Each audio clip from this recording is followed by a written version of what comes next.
కంపెనీలకు ఆహ్వానం, అభివృద్ధి ప్రాధాన్యమంటోంది ఏపీ సర్కార్. మా రాష్ట్రానికి రండి, సానుకూల వాతావరణం కల్పిస్తాం, మంచి ప్రోత్సాహకాలు ఇస్తాం అంటూ పెట్టుబడుల వేట చేపట్టారు మంత్రి లోకేష్. ప్రపంచంలోని అగ్రశ్రేణి కంపెనీలే టార్గెట్ గా విదేశాల్లో పర్యటిస్తున్నారు. మరోవైపు అమరావతి అభివృద్ధిని కూడా స్పీడప్ చేసింది చంద్రబాబు ప్రభుత్వం.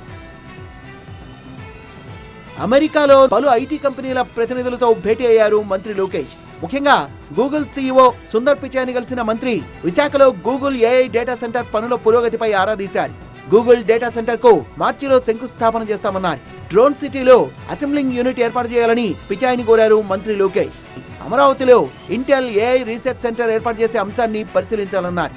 ఎన్విడియా ప్రతినిధి రాజ్మీర్ పురితో భేటీ అయిన మంత్రి లోకేష్ ఏపీలో Nvidia smart factory pilot project ను ప్రారంభించాలని కోరారు. అలాగే భాగస్వామ్య సంస్థలు పెట్టుబడులు పెట్టేలా సహకరించాలన్నారు. జీసీసీ సెంటర్ ఏర్పాటు చేయాలంటూ అడోబ్ సీఈఓ శంతను నారాయణను కోరారు లోకేష్. జూమ్ ప్రెసిడెంట్ శంకర్లింగంతో సమావేశమైన మంత్రి ఏపీలో జూమ్ డెవలప్మెంట్ సెంటర్ ఏర్పాటు చేయాలన్నారు.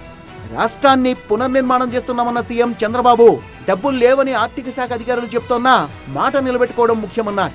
ఆదాయం కోసం ఏపీ బ్రాండ్ను పెంచుతున్నామని ఇప్పటికే 13 లక్షల కోట్లకు పైగా పెట్టుబడుల్ని తీసుకొచ్చామన్నారు సీఎం చంద్రబాబు.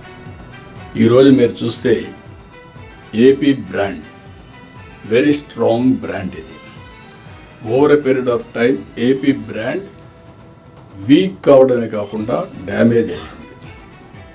మీరందరూ గుర్తుపెట్టుకోవాల్సిన ఒక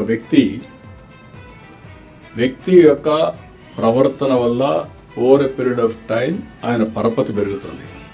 అమరావతిలో railway track, railway station, inner ring road, sports city ప్రాజెక్టుల కోసం ప్రభుత్వం భూమిని సేకరిస్తోంది. మొత్తంగా మౌలిక సదుపాయాల కల్పనతో పాటు కంపెనీల ఏర్పాటుపై ఏకకాలంలో దృష్టి పెట్టింది ప్రభుత్వం.